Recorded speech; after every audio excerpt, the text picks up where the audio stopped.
Oh no! Ah, it's coming down! Move, move! Ah! The image you just saw was captured on April 23, 2023, at precisely 1 hour and 2 minutes in the afternoon. The location is the south face of Annapurna I at an altitude of 24,278 feet, which is nearly 5 miles above sea level. The specific spot is a place known to climbers as the Sickle, a treacherous corridor of ice and rock where mistakes are not forgiven. The man at the center of this story is Ryan Mitchell Crawford, a 35-year-old American from Seattle, Washington. By trade, he was a successful corporate attorney, a professional accustomed to high-stakes environments and meticulous, exhaustive planning. On that day, Ryan Mitchell Crawford was part of an elite expedition, a team of 7 climbers and 4 expert Sherpa guides, attempting to reach one of the world's most dangerous summits. Their plan was simple but demanding: leave the highest camp before dawn, reach the top by late morning, and be back down before the mountain's mood inevitably turned in the afternoon. The conditions seemed perfect. The sky was clear and the wind was calm, blowing at just 9 miles per hour. The temperature was 5 degrees Fahrenheit, a deceptively mild reading that masked a hidden, growing danger. Before we uncover what that danger was, we'd like to hear from you. Let us know in the comments where you're watching from in the world. If you find these stories of human decisions in extreme environments important, please leave a like and subscribe to the channel for more. Now, back to the mountain. That deceptive sense of calm was a mirage. In less than 2 hours, one member of that team would be gone forever. This was not a casual undertaking. Ryan Mitchell Crawford had invested $63,000 of his own money into this expedition. He had dedicated 13 months to an elite training regimen, pushing his body to its absolute limits and preparing for every imaginable scenario. He was surrounded by a team of 11 experienced people, using the best equipment that money could buy. But all of that preparation, all of that investment, would be rendered meaningless by a single choice made in a moment of fatigue. 13 months of grueling work, undone by an 11-minute decision to rest in the wrong place. To understand how a man so prepared could make such a fatal error, we have to go back. We need to understand the man behind the climber, Ryan Mitchell Crawford. Ryan Mitchell Crawford was born on August 3, 1987, in Denver, Colorado. He grew up in a middle-class home where intellectual rigor and quiet compassion were daily lessons. His father taught history at a public high school, and his mother worked as a nurse. As the younger of 2 siblings, with an older sister who excelled at everything, Ryan developed a relentless drive, not just to succeed, but to master every challenge he undertook. This drive led him to the University of Colorado Law School, where he graduated with honors, and then to a prestigious career in Seattle, Washington. As a corporate attorney specializing in complex mergers, he navigated billion-dollar deals with a calm, meticulous precision that became his trademark. His life was one of order, planning, and control, a world built on logic and foreseeable outcomes.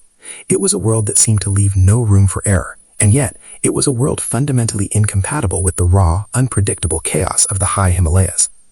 He was, by all accounts, a man defined by his devotion to others. Ryan Mitchell Crawford was married to Sarah, an architect he had met during his first year of college. They had been married for 9 years and lived in a modest townhouse in Seattle, choosing to invest in experiences rather than possessions. When Sarah was diagnosed with breast cancer in 2020, Ryan's meticulous nature found a new purpose. He transformed his life, reducing his demanding caseload to become her primary caregiver. He researched every aspect of her treatment, cooked every meal according to her dietary needs, and sat by her side through hundreds of hours of chemotherapy, reading aloud from her favorite books when she was too weak to hold them herself. He didn't just offer support, he absorbed a part of his burden, believing that any challenge could be overcome with enough preparation and unwavering commitment. This belief, forged in the sterile quiet of a hospital room, would be tragically tested in the thin air of the death zone. His journey into the world of high-altitude mountaineering began at the age of 21. A friend from law school convinced him to join a guided climb of Mount Rainier, the iconic glacier-clad volcano that dominates the Seattle skyline. For a young man whose life was increasingly spent indoors, surrounded by books and legal documents, the experience was a revelation. Standing on the snow-covered slopes as the sun rose, seeing the world spread out below him, he felt a profound sense of scale and purpose that his budding legal career could not provide. The mountain was an adversary that was honest, immense, and completely indifferent to his ambitions. Over the next 9 years, that first climb grew into a consuming passion. He returned to Mount Rainier more than a dozen times, each ascent a lesson in humility and respect. The mountains became his sanctuary, a place where the complex rules of man were replaced by the simple, brutal laws of physics and physiology. Ryan Mitchell Crawford approached climbing with the same methodical diligence he applied to the law. He understood that experience was a currency paid in sweat and measured in altitude. His progression was patient and logical, a ladder of increasing difficulty. After mastering the peaks of the Cascade Range, he looked south, summiting Aconcagua in Argentina in January of 2018, his first brutal lesson in the effects of extreme altitude. He then traveled to Russia to climb Mount Elbrus, Europe's highest peak, in July of 2019. His most significant achievement came in September of 2021, when he successfully reached the top of Cho Oyu in Tibet. Standing above 8,000 meters for the first time gave him a deep, perhaps misleading, sense of confidence. He had proven to himself that he could function in the death zone. He believed he was ready for Annapurna, not understanding that the mountain is a pass-fail test, and it does not give credit for past successes.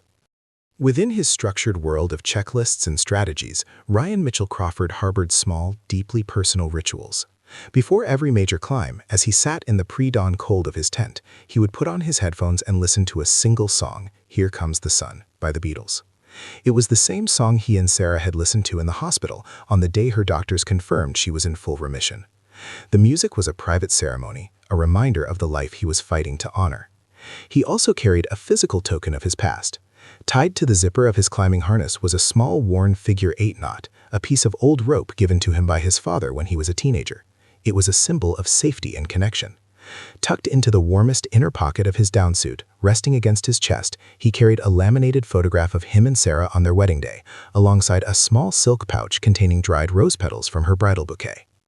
His motivation for attempting Annapurna was not born of ego or a desire for fame. It was the fulfillment of a sacred vow. During the most grueling phase of Sarah's chemotherapy, in a moment of despair, he had made her a promise. He swore that when she recovered, he would climb the world's most dangerous mountain as a symbol of their shared victory over mortality. He would carry those rose petals, a fragment of their happiest day, to the summit and release them to the wind, a gesture to celebrate her resilience and their future. Her remission, just 6 months before the expedition, transformed the climb from a personal ambition into a non-negotiable mission.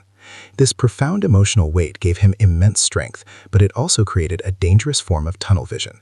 The summit was no longer just a place, it was the conclusion of a story, a promise that had to be kept, no matter the cost. To honor that promise, Ryan Mitchell Crawford prepared his body with the discipline of a professional athlete. For 13 months, he worked with an elite high-altitude trainer, subjecting himself to a brutal regimen 6 days a week. He spent hours in specialized chambers that simulated the oxygen-deprived air of the Himalayas, ran 50-kilometer ultramarathons to build endurance, and honed his ice climbing skills on frozen waterfalls in Colorado. He invested $63,000 of his own savings, ensuring every piece of his equipment was the best available. He took a 3-month unpaid leave from his law firm and put on hold the plans he and Sarah had to buy a new house. He had analyzed the risks, studied the route, and fortified his body. He had done everything a person could do to prepare. But preparation is only a hypothesis. The mountain itself is the experiment, and it does not care how much you have sacrificed to be there. The day began in absolute darkness, at 1 o'clock in the morning inside a thin nylon tent at 22,966 feet. Outside, the temperature was a punishing 18 degrees Fahrenheit below zero, and the air was so thin it felt like a vacuum. For Ryan Mitchell Crawford, this was the start of the final act. He went through his gear checklist for the 3rd time, his fingers stiff with cold as he verified every buckle and carabiner. He performed his private ritual, listening to the familiar melody of Here Comes the Sun through his earbuds, a fragile shield of warmth against the immense, silent cold. He exchanged a few quiet words with his lead Sherpa guide passing Dorji, their breath turning to instant ice crystals in the light of their headlamps. Every movement was deliberate, a conscious battle against the crushing weight of the altitude and the gravity of the promise he carried. The summit was waiting. The team of 11 people, 7 clients, and 4 guides, clipped into the fixed ropes and began their ascent precisely on schedule. Their headlamps formed a string of tiny moving stars against the vast, dark face of the mountain. The plan, agreed upon by everyone, was a model of high-altitude logic. Push hard through the coldest part of the night, reach the summit before 11 a.m., and descend well before the afternoon sun could awaken the mountain's most deadliest threats. They had established an absolute, non-negotiable turnaround time of 2 o'clock in the afternoon. This was not a guideline, it was a law. To violate it meant willingly exposing oneself to a statistical certainty of increased danger. In those first few hours, moving through the profound silence of the pre-dawn, the plan felt sound, the team was strong, and success seemed not just possible, but logical. As they methodically gained altitude, Pasang Dorji, a veteran of 12 Annapurna summits, offered the day's first quiet warning. Pointing his ice axe at the ground, he noted the texture of the snow under their feet. "Lots of new snow, Ryan," he said, his voice muffled by his oxygen mask. "It hasn't settled well on the old ice. Today, fast is safe." Ryan Mitchell Crawford nodded in acknowledgement, but his mind was already thousands of feet higher, focused on the final ridge and the rose petals in his pocket. He understood the guide's words intellectually, but the emotional gravity of his personal mission was a stronger force. The physical toll was immense. Each step required 3 or 4 deep, ragged breaths, a rhythm that would only become more demanding as they climbed higher into the sky, leaving the world of breathable air far below. The sun finally broke over the distant peaks of the Himalayas, flooding the south face with a brilliant, almost violent light. The sight was magnificent, a panorama of blinding white snow and deep blue sky that few humans ever witness. But this beauty was a trap. The direct solar radiation began to immediately warm the vast expanses of snow and ice, starting a hidden internal clock. With the warmth came a deceptive sense of security and a surge of energy. Ryan Mitchell Crawford felt his spirits lift, the cold of the night receding. He paused for a moment, taking in the view, feeling the power of the place. He was making good time, moving with the steady, powerful rhythm he had trained for over 13 long months. He felt strong, capable, and in control, not realizing that the very sun warming his face was actively working to destabilize the frozen world all around him. At 11:30 in the morning, a voice crackled over the team's radios. It was Garrett Madison, the expedition leader, broadcasting from a lower camp. His message was clear and urgent. "Attention team, the sun is hitting harder than anticipated. The face is going to become unstable. I repeat, the turnaround time is 2 o'clock in the afternoon, no exceptions. If you are not on the summit by then, you turn around." Ryan heard the message clearly. He glanced at his altimeter watch. He was behind schedule, but he calculated that he still had enough time. But there was something Ryan Mitchell Crawford was carrying that was heavier than any piece of equipment. It was the weight of a sacred vow, a personal mission that had its own unshakable deadline, one that was not dictated by the sun or the mountain, but by love and loss. This internal pressure was a danger the expedition leaders knew well and feared most. Garrett Madison had an absolute, unspoken rule about personal objectives clouding group judgment above 24,000 feet. There were no exceptions. He had seen it before on other mountains. When a summit ceases to be a geographical point and transforms into a symbol for something else, a victory, a memorial, a redemption, it becomes a fixation. And fixation in the death zone, where the brain is already starved of oxygen, is the most dangerous distraction of all. It creates a form of tunnel vision that can render checklists, turnaround times, and even the urgent warnings of experienced guides completely irrelevant. The mountain does not care about human promises, it only respects the laws of physics, and it punishes any deviation with brutal indifference. As the team approached the base of the infamous passage known as the Sickle, the physiological effects of the extreme altitude were becoming undeniable. Ryan Mitchell Crawford's breathing was now rapid and shallow, his movements slightly less precise than they had been just hours before. He was now running approximately 45 minutes behind the team's planned schedule for his position, a deficit that was beginning to weigh on him. The pressure of the ticking clock, combined with the subtle but persistent effects of hypoxia on his brain's executive function, started to subtly warp his perception of risk. The fatigue was no longer just in his muscles, it was a deep cellular exhaustion that clouded his judgment. He was about to enter the most objectively dangerous corridor on the entire route, a place where the only defense was speed, at the very moment his body and mind were beginning to fail him. The passage Ryan Mitchell Crawford was about to enter is known to climbers by a simple, chilling name, the Sickle. It is one of the most infamous and feared corridors in high-altitude mountaineering. The Sickle is a steep gully of snow and ice, nearly 1,000 feet long and about 164 feet wide. Its slope is relentless, maintaining an angle between 50 and 60 degrees, far steeper than the steepest residential roof, a pitch so severe that any slip is irreversible. Below this treacherous ramp, the mountain face drops away into a sheer void of over 4,900 feet. But the true danger is not what lies below, but what hangs above. Looming over the entire passage is a gigantic, fractured glacier, a ceiling of unstable ice where massive blocks, some weighing hundreds of tons, cling precariously to the mountain, waiting for the right conditions to fall. The primary danger of the Sickle is a simple matter of physics, a deadly equation written by the sun. Because it is on the south face of the mountain, the corridor receives direct, intense sunlight throughout the middle of the day. This warmth, which feels like a blessing to a freezing climber, is actually a trigger. The solar radiation doesn't just melt the surface snow, it penetrates deep into the ice, weakening the internal bonds that hold the massive hanging glaciers together. This process creates what climbers call a serac, a colossal, unstable block of ice that can detach without any warning. The specific serac suspended directly above the team's route on that day was estimated to weigh some 800 tons, a massive frozen water as heavy as 2 fully loaded jumbo jets, held in place by ice that was slowly, invisibly rotting from the inside out. This is not a theoretical danger. The history of the sickle is written in tragedy. The place is notorious for being the same area where, on Christmas Day, December 25th, 1997, an avalanche claimed the lives of 2 of the most respected climbers of their generation, Anatoly Bukrev and Dmitry Sobolev. Their deaths sent a shockwave through the climbing community, cementing the sickle's reputation as a place of objective, impartial hazard. It is a place that does not care about skill, experience, or reputation. The mountain does not negotiate. It simply responds to the laws of heat and gravity, and the corridor acts as a natural funnel, channeling any falling ice or snow directly into the path of anyone unlucky enough to be inside it. It is a geographical trap, set and reset every single day. Because of this brutal geography, this unforgiving science, and this tragic history, there is one absolute, unwritten law known to every single person who attempts this route. In the sickle, you do not stop. You do not rest. You do not pause to take a photograph. You move as quickly and efficiently as your oxygen-starved body will allow, minimizing every single second of your exposure. The goal is to get through the 1,000-foot-long firing line in 25 minutes or less. Every minute spent inside that corridor is not just a minute of effort, it is a minute of rolling the dice.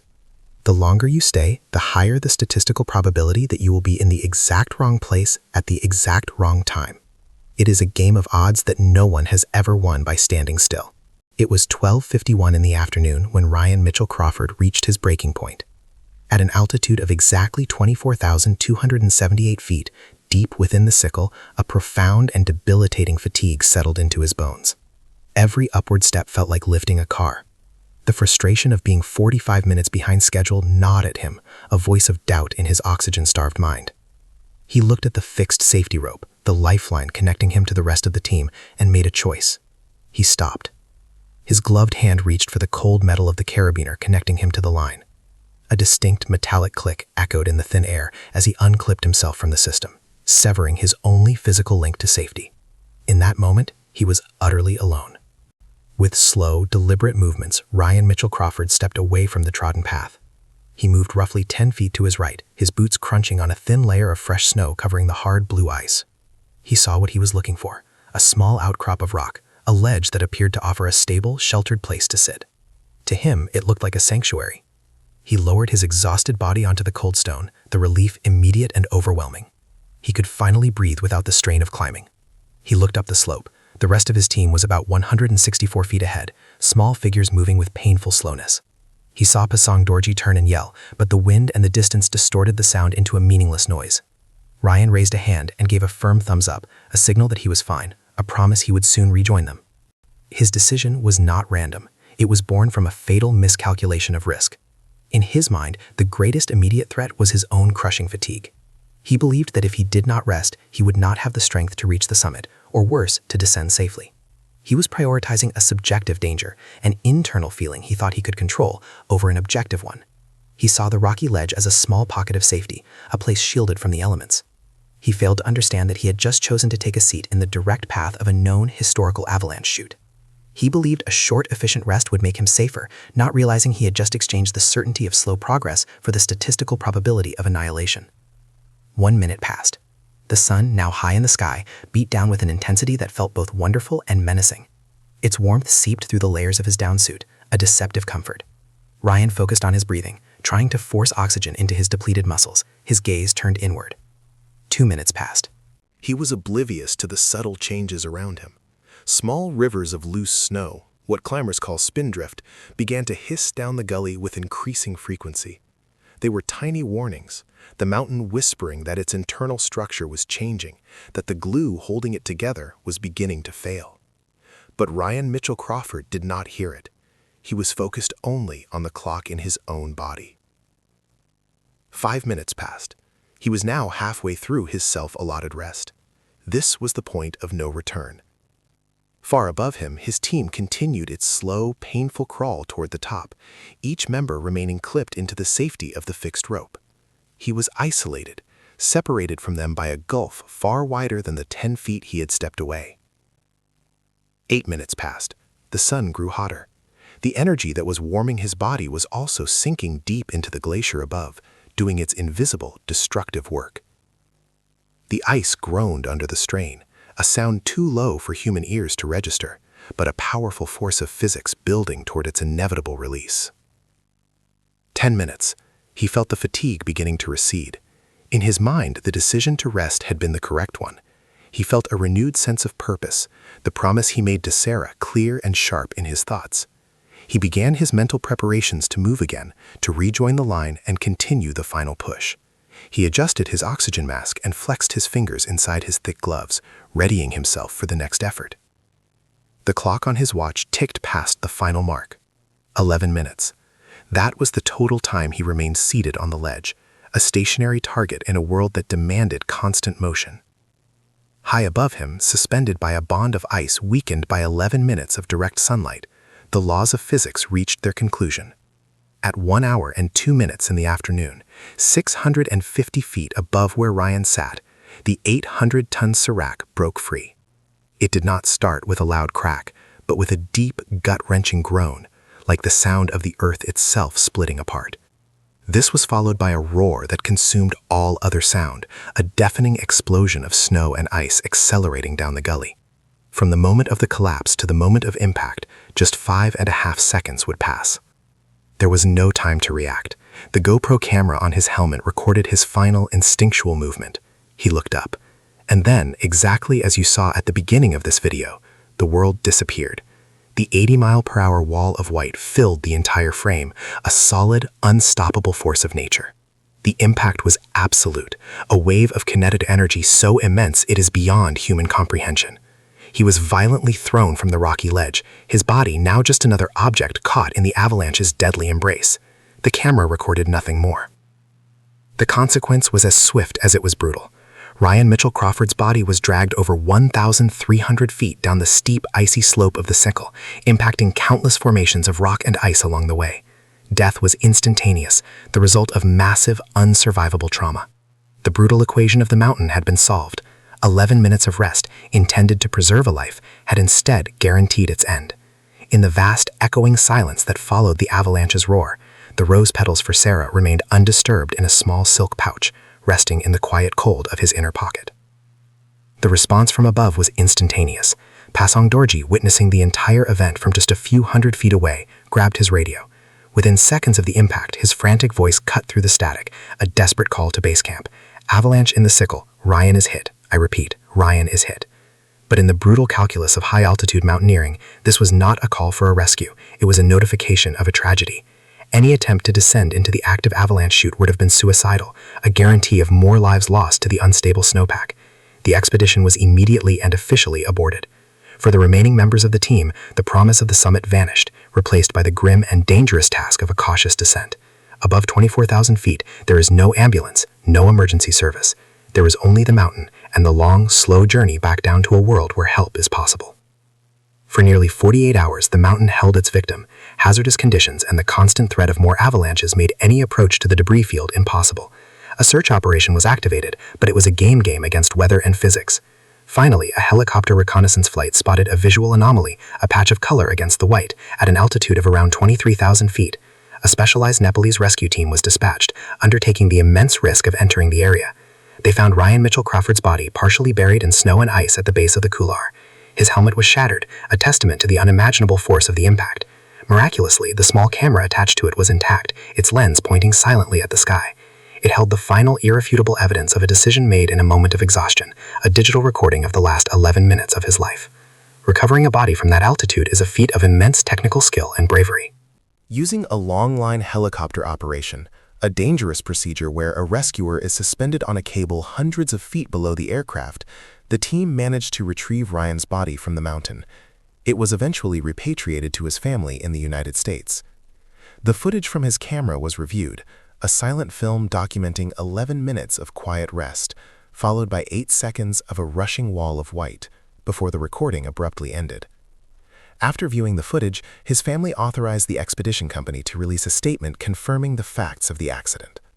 Ryan Mitchell Crawford became the 68th recorded fatality on Annapurna I. Found undisturbed in the inner pocket of his suit, protected from the violence of the fall, was the small silk pouch. Inside, still perfectly preserved by the cold, were the dried rose petals meant for the summit. In the end, Ryan Mitchell Crawford did not die simply because Annapurna is a dangerous mountain. He died because of a specific, fatal sequence of choices, each one seemingly small at the time. First, there was the subtle dismissal of an expert's morning warning about the unstable snow, a small seed of self-reliance planted in the dark. This was followed by the intellectual acknowledgement but emotional minimization of the expedition leader's urgent radio call, a conscious choice to prioritize a personal timeline over a collective safety protocol. Finally, there was the ultimate decision to unclip from the lifeline and stop, exchanging the objective, historical danger of the sickle for the subjective, immediate relief from his own fatigue. Separately, they were minor deviations. Together, they formed an unbreakable chain of causality that led directly to the final, tragic outcome. His story is a powerful reminder of a universal human tendency, the belief in the personal exception. It is the quiet voice in our own minds that insists the rules can be bent just this once for us. It is the confidence that our preparation, our motivation, or our unique circumstances grant us a special immunity that others do not have. It is the gravitational pull of a deeply held promise that can blind us to the clear and present signs of danger. But in environments of absolute consequence, there are no exceptions. The mountain does not negotiate, it does not recognize good intentions, and it does not offer a second chance. Ryan Mitchell Crawford, 1987 to 2023, left behind a tragic lesson written in snow and ice. His story, a testament to how even the most meticulous plans can be undone by a single human moment, will not be forgotten.